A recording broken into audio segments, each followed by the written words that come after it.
I called this Ashmore Goodson. He does a lot of our erosion control stuff. So I calls him and I said, I'm thinking about some ways to stoke up this oil. What do you think about this?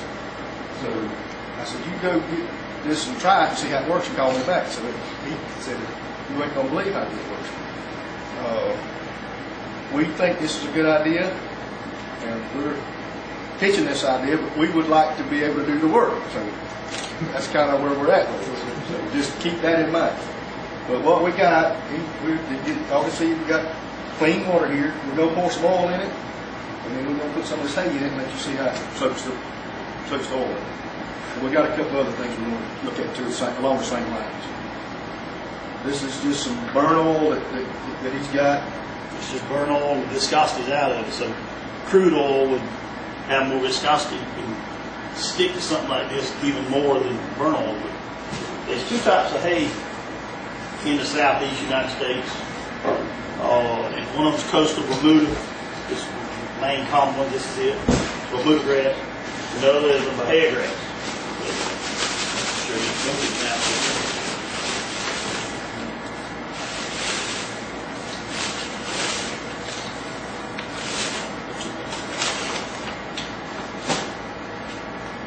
If you just simulate wave, this is, I'm only going to do this for just a few seconds, whereas it can stay in the water for hours and hours and hours, maybe days. The hay won't sink, period. I mean, I've been in erosion control 20, 25 years, and it'll just float to the edge and stay on the edge, so we put out hay bales forever. We've got two scenarios of this. We think, first of all, you could actually disperse it on this field that's out there now.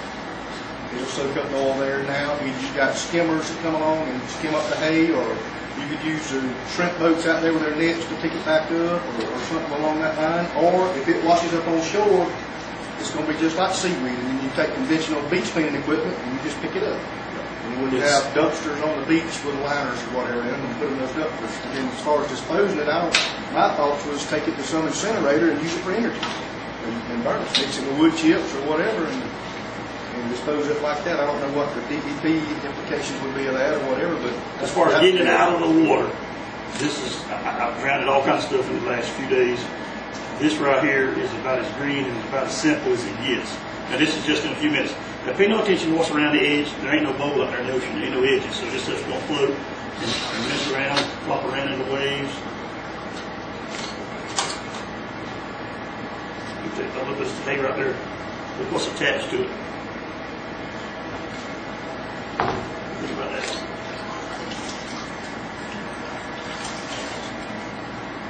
With a quarter of a pound of dry hay.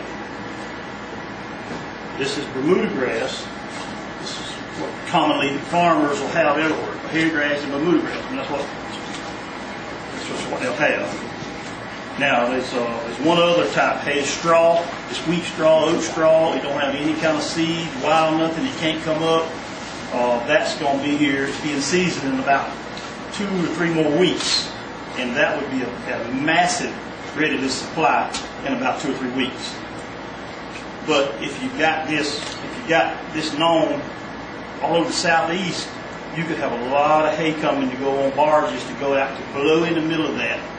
Just blow it out there in the wind. It can't screw up because it's going to float around and float into the oil, and it'll attach itself to it.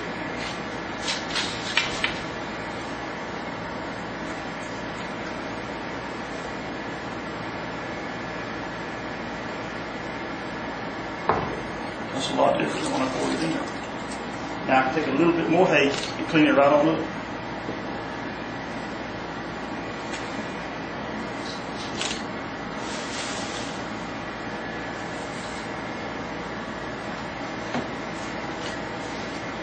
It looks bad around the edges, but there's no pan edges out there in the ocean, of course. And really, if you look inside there, there's a lot of hay, look, inside here that hadn't yet grabbed any oil. So the hay scattered out will do away that you want it more waves, right? The more you blow it, the more you scattered it, each one of them can pull a lot of oil out. I done it so fast, you got some pieces. There's some that's scooped like it should be right there. I've got some that ain't hardly got any oil on it because I hadn't left it in there long enough. You had mentioned it forming a hard cement like, but when I look at this, it looks like it's hay with oil on it. I put my hand on it and got a bunch of oil on it. So is it? Could you clarify what you meant by? It seems that.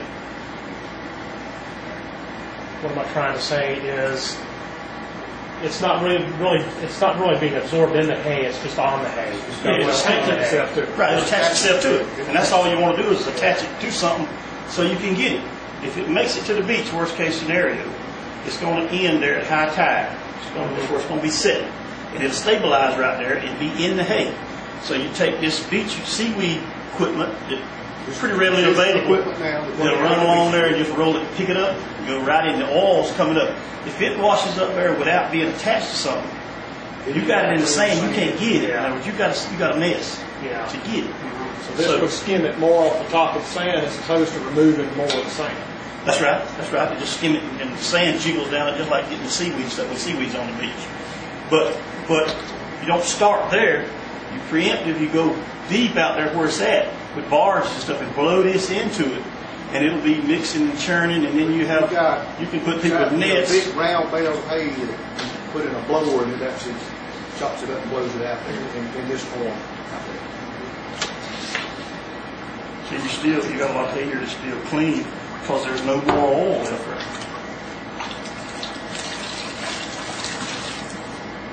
That's black burn oil.